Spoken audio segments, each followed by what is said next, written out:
भाई साहब, मोदी साहब को लगा कि जिस तरह से रैलियों में उल्टी सीधी बगैर डेटा का जो है कुछ भी बोल देना, लोगों को जो है इमोशन को टच करके कुछ भी बोल देना, और वो कहते आए हैं और ये काम करता आया है तुरुक के पत्ते की तरह। और चुनाव में जो है इसका परिणाम हमेशा से बीजेपी और सरकार के फेवर में रही है। तो शायद यही जो घुट्टी है, यही जो चूरन है, कल परसों रात में मोदी साहब झंझी को देना चाह रहे थे कि हम फास्ट ट्रैक कोर्ट बनाने की बात कर रहे हैं, फास्ट ट्रैक कोर्ट बनाने की तरफ जो है सोच रहे हैं और फास्ट ट्रैक कोर्ट बनाया जाएगा। लेकिन साहब ये झंझी थे, इन्हें धर्मेंद्र प्रधान के इस्तीफे से नीचे कुछ भी नहीं चाहिए था।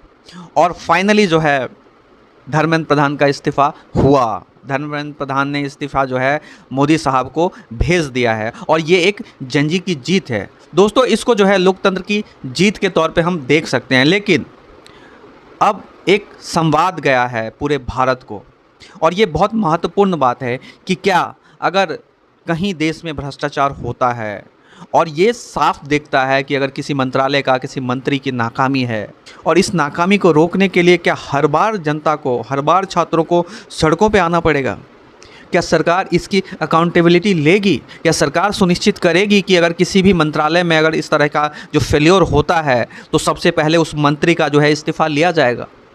अभी सरकार ये कह रही है ना कि अगर कोई मंत्री, कोई मुख्यमंत्री, कोई प्रधानमंत्री, कोई गृह मंत्री, कोई भी अगर 30 दिन के लिए जेल जाता है तो उसका जो है जो मंत्रालय है ऑटोमेटिकली जो है वो उस पद से हट जाएगा।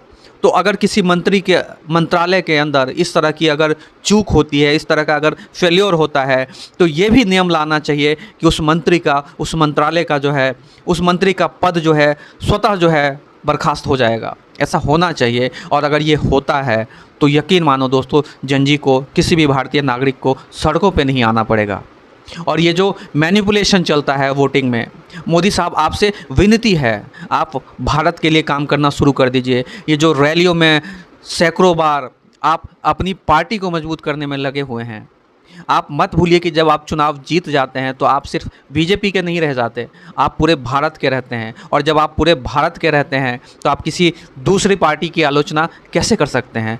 आपके लिए पूरा भारत एक होना चाहिए।